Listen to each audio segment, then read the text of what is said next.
Στην ιστορία του θεσμού, βέβαια τον ΠΑΟΚ ως γηπεδούχο που εκπροσωπεί τη Θεσσαλονίκη, την πρωτεύουσα της Μακεδονίας μας, την κατάμεστη Τούμπα όπως βλέπετε στους δέκτες σας. Για 14η φορά στον τελικό αγώνα της διοργάνωσης ο ΠΑΟΚ έχει κατακτήσει το τρόπαιο 2 φορές και βέβαια αντίπαλος του Ολυμπιακός που έχει κατακτήσει το τρόπαιο που μετέχει μάλλον για 26η φορά σε τελικό διοργάνωσης και έχει το ρεκόρ των κατακτήσεων. Συνολικά 18 κύπελα έχουν κερδίσει οι ερυθρόλευκοι. Εδώ ο κόσμος του ΠΑΟΚ που έχει κατακλείσει σήμερα το γήπεδο της Τούμπας, υπολογίζεται ότι 30.000 περίπου θεατές βρίσκονται σήμερα στο στάδιο της Τούμπας για αυτό τον πρώτο τελικό μεταξύ του ΠΑΟΚ και του Ολυμπιακού. Λιτόφτσενκο εκτελεί το κόρνερ. Απομακρύνεται η μπάλα. Από το σούτ από τον Νετίδη προσπαθεί να επαναφέρει ο Τσαλουχίδης. Ο Προτάσοφ σε καλή θέση και χάνει νέα ευκαιρία για τον Ολυμπιακό. Ο Ολυμπιακός που ξεκίνησε, θα λέγαμε, δυνατά το παιχνίδι. Είναι το 5ο κόρνερ που κερδίζει ο ΠΑΟΚ στο σημερινό παιχνίδι. Ο Ολυμπιακός έχει κερδίσει 1 μέχρι στιγμής. Αλλά ο Ολυμπιακός ήταν αυτός που είχε τη μεγάλη ευκαιρία προηγουμένως στο σούτ του Σάβιτσεφ. Εκτελέστηκε το κόρνερ. Υπάρχει φάουλ, λέει ο κύριος Δημητριάδης. Φάουλ πάνω στον τερματοφύλακα του Ολυμπιακού.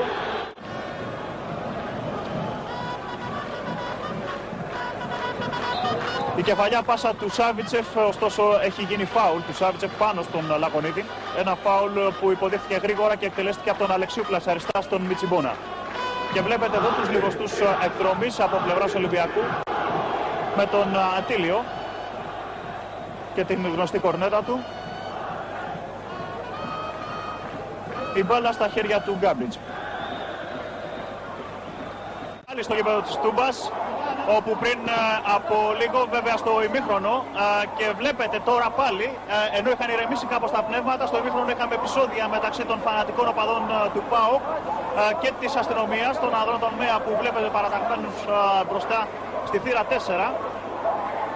Βέβαια η δημιουργία, η μία δημιουργία που ήταν πάνω στη θύρα για να χωρίσει που χώριζε τους οπαδούς του ΠΑΟΚ, αυτή δέχτηκε την μήνυ, θα λέγαμε, των οπαδών του δικεφάλου.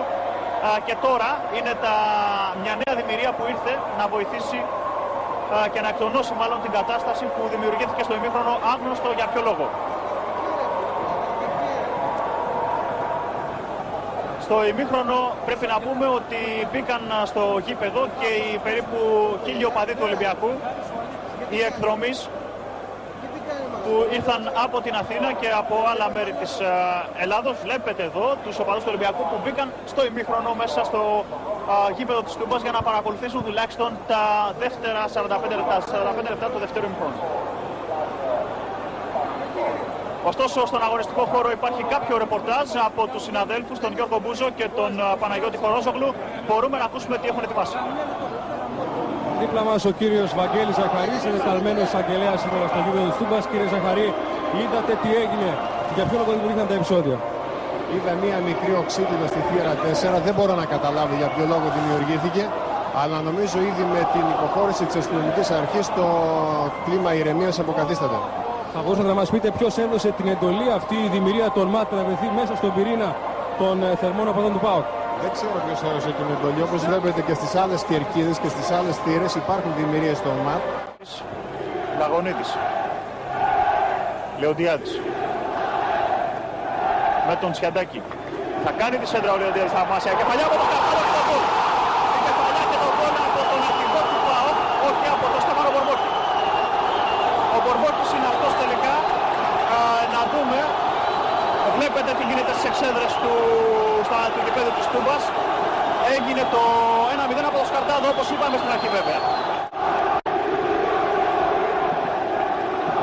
Και μια άποψη από τις κατάμεστες σήμερα κερκίδες του γηπέδου της Τούμπας.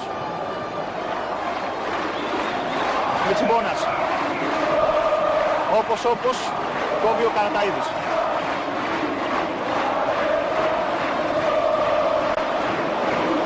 Το πλάγιο out και πάλι μια άποψη από τις κερκίδες του γηπέδου της Τούμπας.